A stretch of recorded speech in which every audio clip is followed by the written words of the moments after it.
জন্মাষ্টমী উপলক্ষে রাজধানীর ঢাকেশ্বরী জাতীয় মন্দির থেকে একটি বর্ণাঢ্য শোভাযাত্রা বের হয়েছে। এ বিষয়ে বিস্তারিত জানাতে আমাদের সাথে যুক্ত হচ্ছেন সহকর্মী সুলতানা স্বর্ণা। স্বর্ণা, এই ধরনের র্যালি সাধারণত অনেক বর্ণাঢ্য হয়, অনেক রঙিন হয়, কেমন দেখছেন আপনার মাধ্যমে জানতে চাই, দেখতে চাই। রেদওয়ান, প্রথমে জানাতে চাই শুভ জন্মাষ্টমীর শুভেচ্ছা। এবং আমার আশপাশে কিন্তু আসলে দেখতে পাচ্ছেন জন্মাষ্টমী ঘিরে প্রতি বছরই কিন্তু সনাতন ধর্মাবলম্বীরা অপেক্ষা করে থাকেন। সেই অপেক্ষার কিন্তু আজ প্রহর শেষ হচ্ছে, অর্থাৎ যে র্যালির অপেক্ষা করে থাকেন আমরা গত কয়েক বছর ধরে কিন্তু লক্ষ্য করেছি সেই র্যালির পরিসর প্রতিনিয়তই বড় হতে।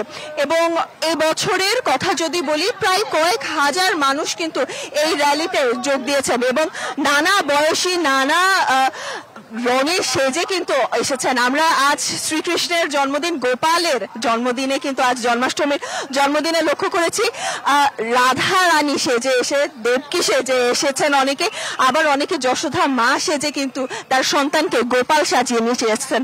অর্থাৎ শ্রীকৃষ্ণের জন্মদিন উপলক্ষে যত রকমের আসলে রং, সকল রঙই কিন্তু আমরা লক্ষ্য করতে পাচ্ছি আজ এই র্যালিতে।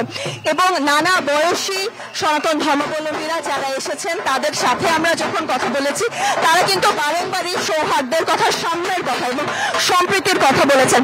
এবং এই র্যালি আজ উদ্বোধন করেছেন তিন বাহিনীর প্রধান, এবং তিন বাহিনীর প্রধান যখন উদ্বোধন করে তখন তাদের কণ্ঠেও কিন্তু আমরা সেই সম্প্রীতি এবং সাম্যের কথাই লক্ষ্য করেছি। এবং তাদের প্রত্যেকের কথাই কিন্তু একটি জিনিস ফুটে এসেছে বারংবার, সেটি হলো শ্রীকৃষ্ণ মর্তে আবির্ভূত হন, অর্থাৎ পৃথিবীতে তিনি আবির্ভূত হন সম্প্রীতি এবং সৌহার্দ্যের বার্তা নিয়ে।